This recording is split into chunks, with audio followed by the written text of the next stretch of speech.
Assalamualaikum warahmatullahi wabarakatuh. Kami dari kelompok 10 mata kuliah e-commerce bisnis. Di sini kami akan menjelaskan tugas dari week 11, yaitu di mana penggunaan Google Analytics dalam menganalisis website. Nah, di sini kami beranggotakan 3 orang. Yang pertama ada Rafi Zidan, kedua ada saya sendiri Muhammad Tafaisur Skandar, ketiga ada Muhammad Raizo Alvaro. Selanjutnya akan dijelaskan oleh teman saya bagian awal dari materi week 11 ini. Ya, saya akan lanjutkan. Apa itu SEO? SEO adalah kependekan dari Search Engine Optimization. Teknik ini merupakan upaya mengoptimalisasikan website agar mendapat ranking teratas di hasil pencarian Google. Dengan SEO, situs akan mudah ditemukan orang sehingga berpotensi menjadi lebih banyak pengunjung. Pertanyaannya, dari sekian banyak mesin pencarian, Yahoo, Bing, Amazon, dan lain-lain, kenapa mengutamakan SEO Google? Jawabannya karena Google adalah search engine favorit ya, yang masih ada sampai saat ini, yang biasanya banyak digunakan oleh kita di kalangan masyarakat.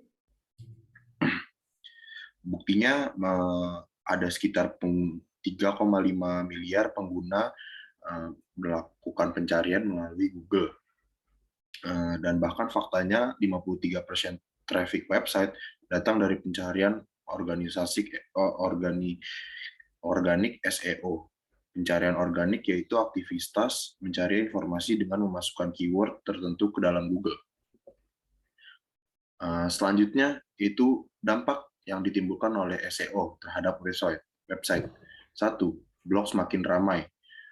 Dengan adanya search engine optimization, maka website kita akan lebih sering terpampang di iklan-iklan, lalu juga orang-orang akan jadi lebih sering mengunjungi website kita dan banyak berkomentar di website kita. Kedua, banyak masukan dari yang banyak pengunjungnya website kita, maka akan banyak juga komentar, juga banyak masukan dari SEO maupun dari pengunjung website kita. Ketiga adalah mengukur kualitas blog.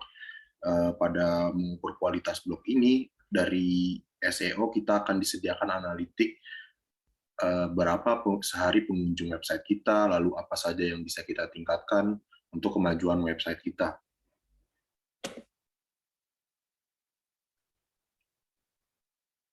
Selanjutnya ada Google. Google adalah perusahaan mesin yang didirikan pada tahun 1998 oleh Sergey Brin dan Larry Page. Saat ini Google berkantor pusat di Mountain View, California. Lebih dari 70% permintaan pencarian Google online di seluruh dunia ditangani oleh Google. Selanjutnya akan dilanjutkan oleh rekan saya, Ray. Ya, Google Analytics. Google Analytics adalah layanan gratis yang disediakan oleh Google yang memberi informasi tentang pengunjung situs website yang diberikan. Google Analytics juga adalah perangkat lunak yang melacak aktivitas pengguna web. Dia menggunakan teknik penandaan halaman untuk mengumpulkan informasi tentang halaman yang dikunjungi. Google Analytics mudah digunakan dan membantu memahami lalu lintas dan keterlibatan situs web. Jadi tidak perlu melakukan hal-hal lain untuk mulai melacak lalu lintas situs web dengan Google Analytics. Cukup menjadi anggota Google Analytics dan kode yang diberikan akan otomatis proses data. Ya, fungsi Google Analytics. Fungsi Google Analytics adalah untuk mengetahui perilaku pengunjung saat berselancar di halaman. Ini bisa diketahui diantaranya dengan menganalisis statistik konten website. Satu di antara manfaat menggunakan tools ini yaitu dapat melakukan analisis terhadap performa konten. Ya, selanjutnya. Next. Metodologi penelitian. Yang pertama yaitu ada formulasi permasalahan. Di tahap ini adalah di mana masalah diidentifikasi dan strategi untuk menghadapi apa yang dikembangkan. Rumusan masalah ini melibatkan identifikasi masalah, mengidentifikasi parameter kritis mana yang memiliki pengaruh kuat pada pengumpulan data kualitatif, memahami pengaruh lingkungan yang memengaruhi kualitas traffic, dan menentukan berapa banyak pengguna yang dapat dilayani di testbed. Yang kedua yaitu ada perencanaan dan perancangan penelitian. Setelah mengidentifikasi masalah kritis yang perlu dipecahkan, dilakukan perencanaan dan desain penelitian untuk menemukan cara yang paling efektif untuk menyelesaikannya. Perencanaan ini meliputi alokasi waktu yang digunakan untuk penelitian termasuk kondisi lingkungan yang berbeda. Alokasi waktu penelitian ini dirancang untuk dapat mewakili kondisi lingkungan secara keseluruhan. Desain penelitian mencakup spesifikasi perangkat lunak yang diperlukan selama penelitian. Yang ketiga yaitu ada analisis data penelitian.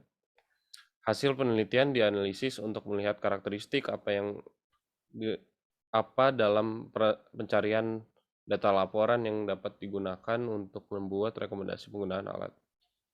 Yang keempat, yang terakhir, yaitu rekomendasi. Tahap ini merupakan tahap akhir yang bertujuan untuk memberikan rekomendasi sehingga pengguna alat Google Analytics dapat diarahkan dan dimanfaatkan secara optimal.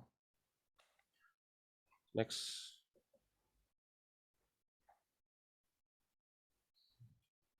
Itu ada pembahasan. Ya,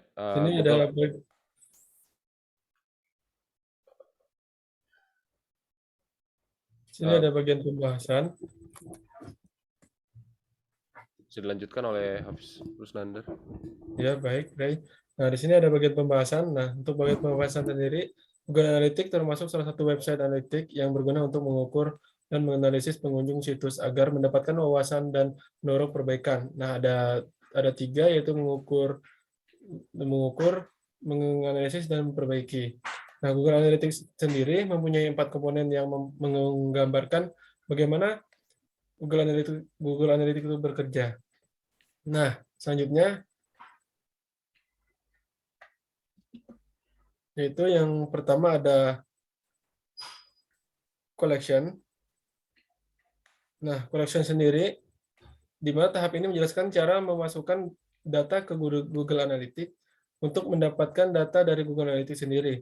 Nah, Anda tidak perlu menambahkan kode ke situs web itu sendiri ataupun aplikasi selalu seluler atau perangkat digital lainnya yang ingin Anda ukur.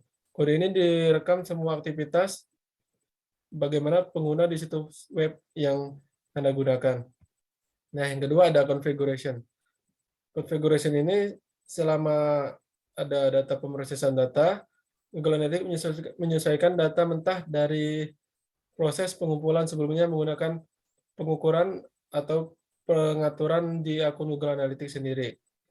Setelah ini, mengontrol cara data Google Analytics dan diproses, misalkan jika Anda menggunakan menu fitur untuk memilih analitiknya sendiri, dari menu itu sendiri, Google Analytics akan segera diproses.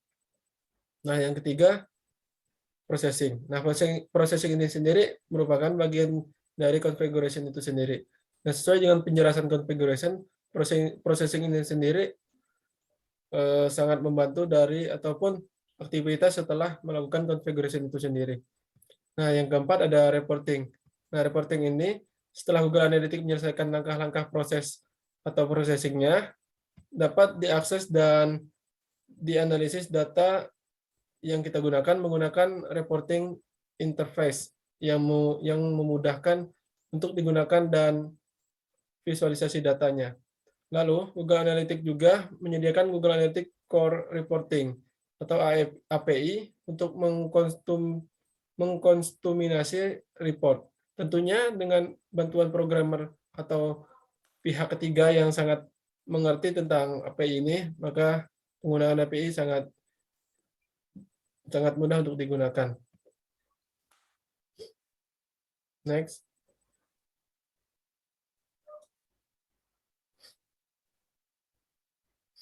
Nah, untuk kesimpulan, nah di sini dari kesimpulan hasil analisis kami tadi, itu yang pertama itu mengukur lama pengunjung yang mampir ke website, itu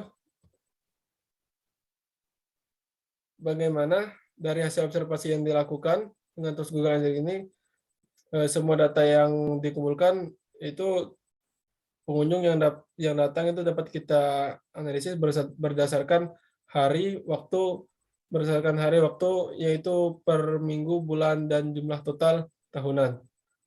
Nah, yang kedua itu menentukan region atau asal pengunjung web. Yang ketiga yaitu mengetahui seberapa sering pengunjung mampir ke halaman web itu sendiri. Nah, dari kelompok kami menyarankan bahwa ketika menggunakan Google Analytics, bisa menggunakan versi berbayar untuk mendapatkan data yang lebih detail yang dapat digunakan dalam penggabungan dengan data web untuk lebih memahami kinerja situs web itu sendiri yang akan kita pilih. Nah ya, saran yang kedua yaitu bagi peneliti yang lainnya agar membandingkan kemampuan menyajikan informasi dari Google Analytics itu sendiri dengan beberapa alat serupa, bagaimana baik berbayar maupun gratis. Untuk mendapatkan lebih banyak, pilihlah dalam merekomendasikan alat analisis, yaitu alat analisis web. Oke, sekian presentasi dari kelompok kami. Segala kekurangan mohon maaf. Kami akhiri. Wassalamualaikum warahmatullahi wabarakatuh.